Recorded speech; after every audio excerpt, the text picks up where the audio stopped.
Hello and welcome back to another episode of Injustice For All MMA. My name is David, and this episode is for UFC Fight Night Aspinall versus Tybura. This is another late episode, but that'll have to do for the time being. Guys, I just want to let you guys know that there's one injustice on this card, a bunch of honorable mentions.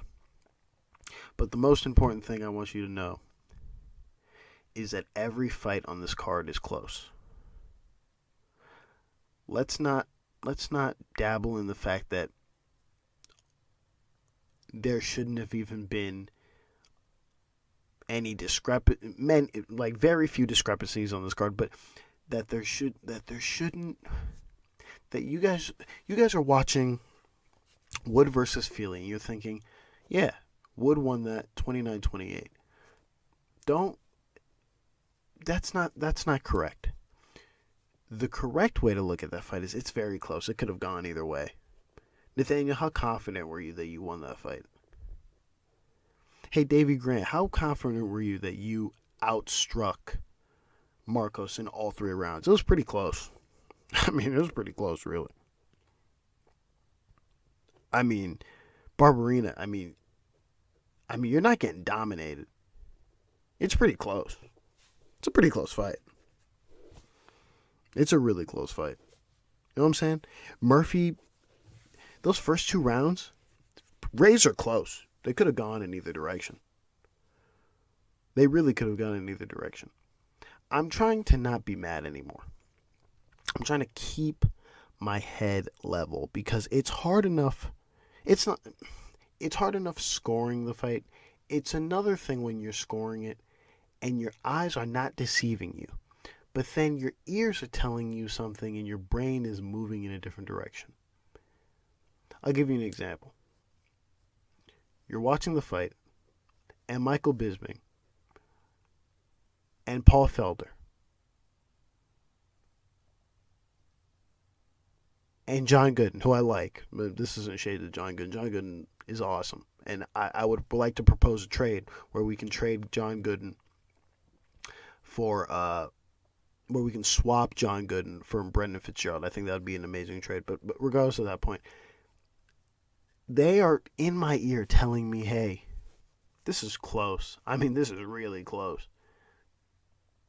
When Nathaniel Wood said, I'm just waffling, even though he wasn't waffling, that's what I felt as though Bisping was doing the entire night. Just waffling and waffling. Guys, I'm about to tell you all the scorecards, but just in the back of your head, remember that it's close. Every fight is close. Every fight is close. Every single fight is close, so take what I'm saying with a grain of salt. Let's start off with probably the worst scorecard of the night. Grant versus Marcos. Okay. This fight was, oh my God, this fight was close.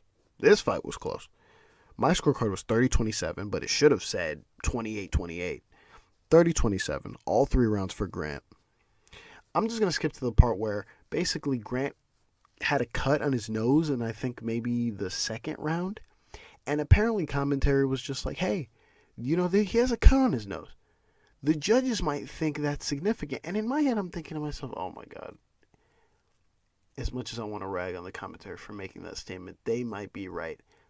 Because it's just so insane thinking that I don't even think that's the reason it's, you know what, I'm going to say that is the reason that swayed them, because there's no other way you can see someone get outstruck in all three rounds and still go, yeah, but that cut on his nose, that's what makes this fight close. I have this 30-27, should be 28-28. In the very first round, Grant is outstriking Marcos. Second round, he outstrikes him barely. So if you were to give a round to Marcos, it would be the second round. And then in the third round, Grant just, again, continues to outstrike him. I don't know what's going on. This fight ends in a split decision. It shouldn't have been a split decision. It shouldn't have been this close. But for some reason, it was. We're going to go to the judges' scorecards. Anders Olsen has a 29-28 for Grant. He gives the first round and the third round to Grant. Clemens Werner gives the first 2 rounds to Marcos. I don't know what to say. It's close.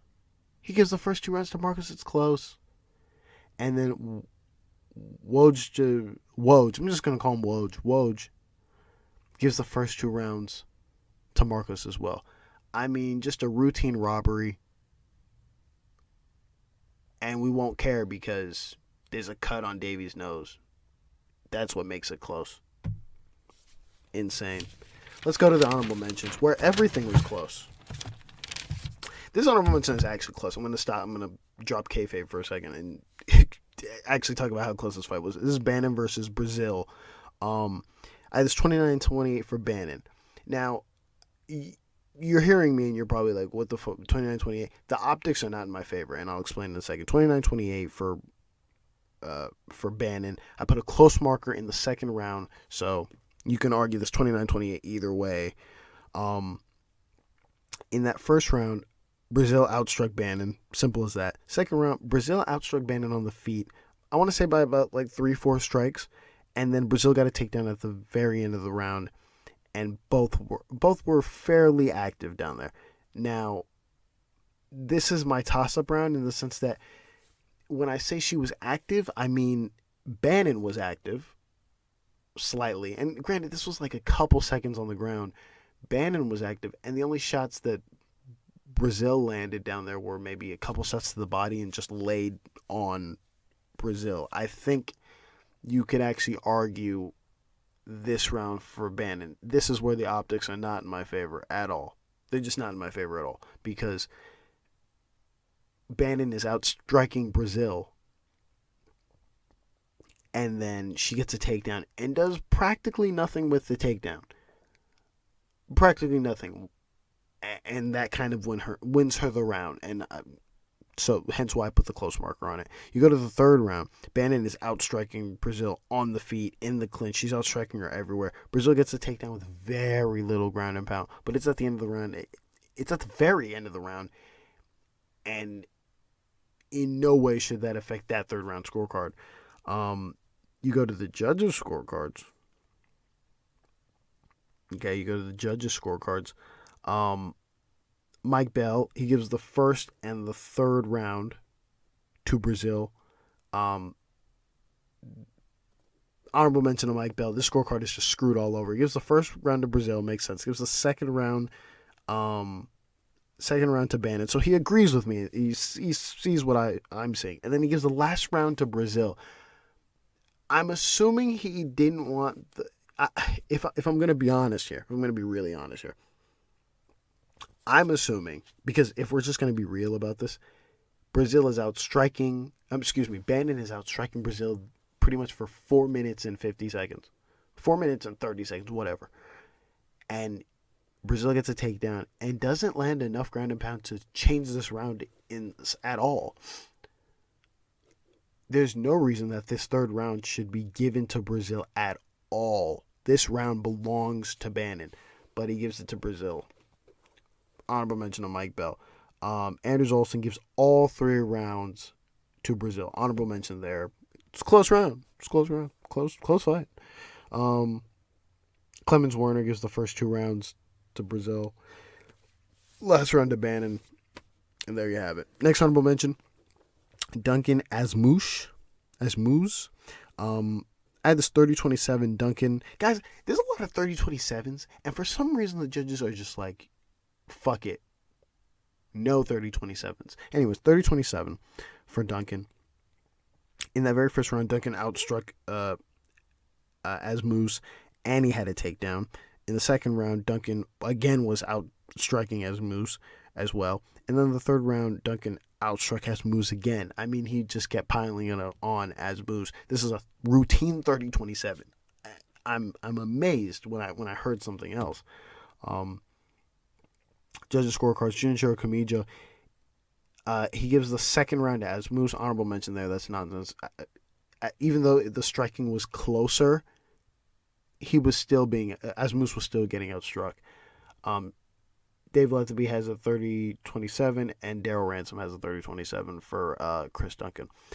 Next on the honorable mention list. Next on the beautiful honorable mentions list, we go to Diakiese versus Alvarez. Now, before I even put this on honorable mentions, I just thought I was going to talk about the finish. But then when I saw the scorecard, I was like, oh, shit. Well, this is fucking stupid. This fight ended in a submission win for Alvarez that probably should have been turned into a no contest. I mean, Alvarez accidentally, depending on how... Guys, I don't know what's an accident anymore. Because, one, all the rounds are close. And Michael Bisping, who is biased or just doesn't know how to speak correctly. Because on one example, for Muradov versus Barberena, Muradov lands a crazy... You could argue he lands 2 headbutts on Barberena. And Bisping is just like, it's an accident. It's an accident. But for Craig Muniz, he's like, I don't know if that one's an accident. So which one's an accident and which one isn't? Back to the point. Diakiese versus Alvarez. That fight should have been a no contest. Instead, it's not. It's a submission win for Alvarez. First round, I gave a 10-9 to Alvarez. In that very first round,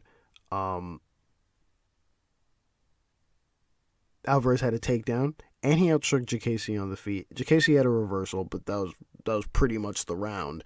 And I'm looking over here at the scorecards, and boom, you only have, I believe, 2 judges, David Letterby and Ben Carlich, who give the round to Alvarez, and then Woj gives the first round to Diakiese. Honorable mention of Woj, that's nonsense. Next honorable mention, Roberts versus Parsons. I was so surprised to see this. I was scoring it, and when I came to see this, to see the judges' scorecards, I was very surprised to see this. Obviously, this fight ended in a TKO for Parsons in the second round. 10-9 to Parsons in the first round. In that first round, Parsons is outstriking Roberts. Where in the world could you find a judge who gives the first... Oh, there it is. You give 2. Mike Bell and Daryl Ransom give the first round to Roberts. Stupid. Only Junichiro Kamijo, who... listen, tonight everyone's scorecards are weird. Junichiro Kamijo is the only one who correctly gives Parsons the first round. Honorable mention of Mike Bell and Daryl Ransom. But then again, it's close. All the rounds are close. Nathaniel, were you confident you won that fight? All the rounds are close. All the rounds are close. Bisping can't organize anything in his fucking head. How many times do we have to... The crowd sucks so bad in London that they had to do another Michael Bisping tribute. How many Michael Bisping tributes do we need? This is like the 5th one this year. I know it's probably the 2nd or 3rd one, but how many times Michael Bisping has to get up from his seat while they put on a stupid montage of like, oh, Michael Bisping was different. I'm going to show a fighter like Michael Bisping. That's great. He's cool. We like him. He sucks on commentary, though.